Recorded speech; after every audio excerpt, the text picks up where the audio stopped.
ललित नारायण मिथिला विश्वविद्यालय के स्नातकोत्तर समाजशास्त्र विभाग में एक संगोष्ठी का आयोजन किया गया। विभागाध्यक्ष डॉक्टर शाहिद हसन की अध्यक्षता में कार्यक्रम का आयोजन किया गया, जिसका विषय था परंपरा एवं आधुनिकता एक समाजशास्त्रीय अध्ययन। आपको बताते चले कि रिसोर्स पर्सन एवं मुख्य वक्ता के रूप में सरफराज उद्दीन अहमद, पूर्व विभागाध्यक्ष पटना विश्वविद्यालय पटना उपस्थित थे। वहीं अतिथि के रूप में प्रोफेसर सत्यनारायण पासवान, पूर्व प्रधानाचार्य उपस्थित थे।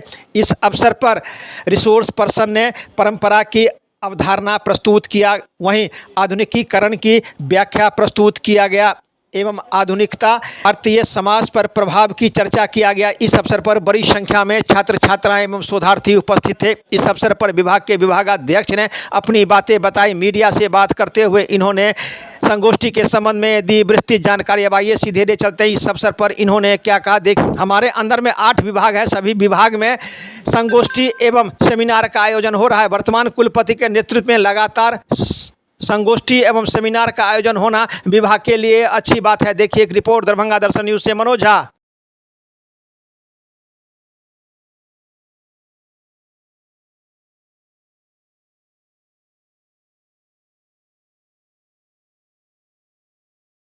अच्छी बातें कही कि समाज में हमेशा साइक्लिकल चेंज होता है, ओरिजिन ग्रोथ एंड डीके होता है, जो सरोकी ने दिया और अर्नोल्ड टॉनबिन ने दिया और बहुत सारे विद्वानों ने दिया है।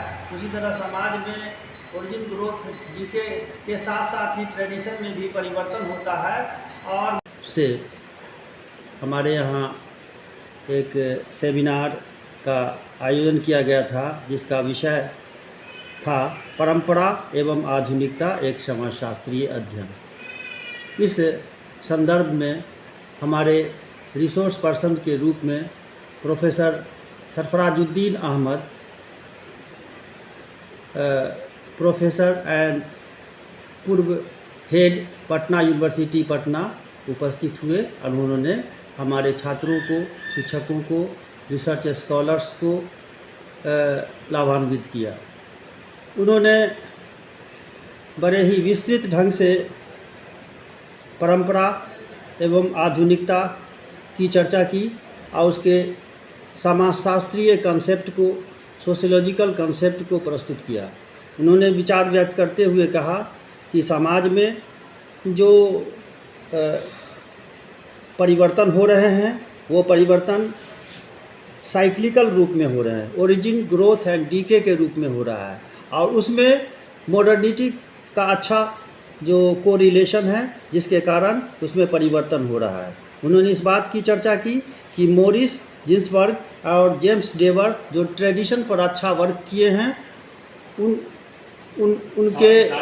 उनके योगदान को भूला नहीं जा सकता है। और आधुनिक युग में जोगेंद्र सिंह ने भारतीय परिप्रेक्ष्य में आधुनिक युग में जो मॉडर्नाइजेशन पर ज़्यादा काम किए हैं, सबसे ज़्यादा जेएनयू के professor Jogendra Singh, modernisation of Indian tradition उनकी पुस्तक है, जिस पर उन्होंने विशेष रूप से काम किया और इस तरह हमारे छात्र छात्राओं, शोधकर्ताओं को लाभान्वित किया।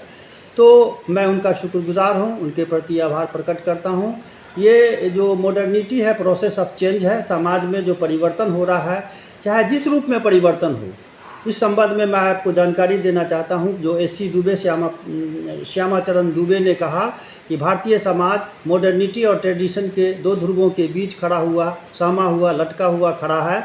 ऐसी स्थिति में सहमा हुआ खड़ा है कि कुछ रूपों में ट्रेडिशन को मान रहा है, न पूर्ण रूप में ट्रेडिशन की तरफ जा रहा है, न पूर्ण रूप में मॉडर्निटी को मान रहा है। भारतीय समाज कुछ ट्रेडिशन को के प्रति जागरूक है तो कुछ मॉडर्निटी के प्रति जागरूक है। ऐसी स्थिति में इसको उन्होंने एक 2 ध्रुवों के बीच, 2 पोल के बीच खड़ा हुआ, सहमा हुआ समाज है, इसको मॉडर्निटी के रूप में और ट्रेडिशन के रूप में इन्होंने इनकी व्याख्या प्रस्तुत की, इनकी अवधारणा को प्रस्तुत किया प्रोफेसर एससी दुबे ने। तो इस तरह समाज में हम देख रहे हैं कि समाज में जो प्रोसेस ऑफ चेंज के कारण मॉडर्नाइजेशन हो रहा है, जिसमें शिक्षा के आधुनिकीकरण में भी परिवर्तन हो रहा है, शहरीकरण में, औद्योगिकरण में, आधुनिकीकरण में, संचार और सांस्कृतिक आधुनिकीकरण में परिवर्तन हो रहा है। भारत के संचारात्मक व्यवस्था में संरचनात्मक परिवर्तन हो रहा है। इसलिए इस परिवर्तन को हम विस्तृत रूप में बड़े पैमाने पर देख रहे हैं, जिसको मॉडर्निटी के ट्रेंड्स के रूप में देखा जा रहा है और नए नए चीज़ों को आविष्कार को इसमें शामिल करके इसका उपयोग किया जा रहा है। फिर भी हमारा समाज, जो भारतीय समाज है, वो परंपरा पर अधिक आधारित है। आधुनिकता की बातों को भी अपने में आत्मसात कर रहा है, एसिमिलेट कर रहा है, परंतु जो हमारा समाज है अपने ट्रेडिशन को भी नहीं छोड़ रहा है और दोनों के बीच एक तरीके से काम करते हुए मॉडर्निटी को अपना रहा है, ये देखा जा रहा है। मैं एक बार इस सब सेमिनार के जो उद्देश्य है इसके प्रति हम माननीय कुलपति प्रोफेसर संजय कुमार चौधरी जी, जो माननीय कुलपति मेरे मिथिला विश्वविद्यालय के हैं, उनका कुशल नेतृत्व, उनकी कुशलता का ये प्रतीक है कि लगातार विभिन्न विभागों में, और मेरे अंडर में 8 विभाग हैं, उन 8 विभागों में लगातार जो है हर 1 महीना 2 महीना पर जो है कहीं सब विभागों में सेमिनार संगोष्ठी होती रहती है और शैक्षणिक विकास हो रहा है। ये माननीय कुलपति के कुशल नेतृत्व का आधार है और इसके प्रति हम माननीय कुलपति के प्रति आभार व्यक्त करते हैं। माननीय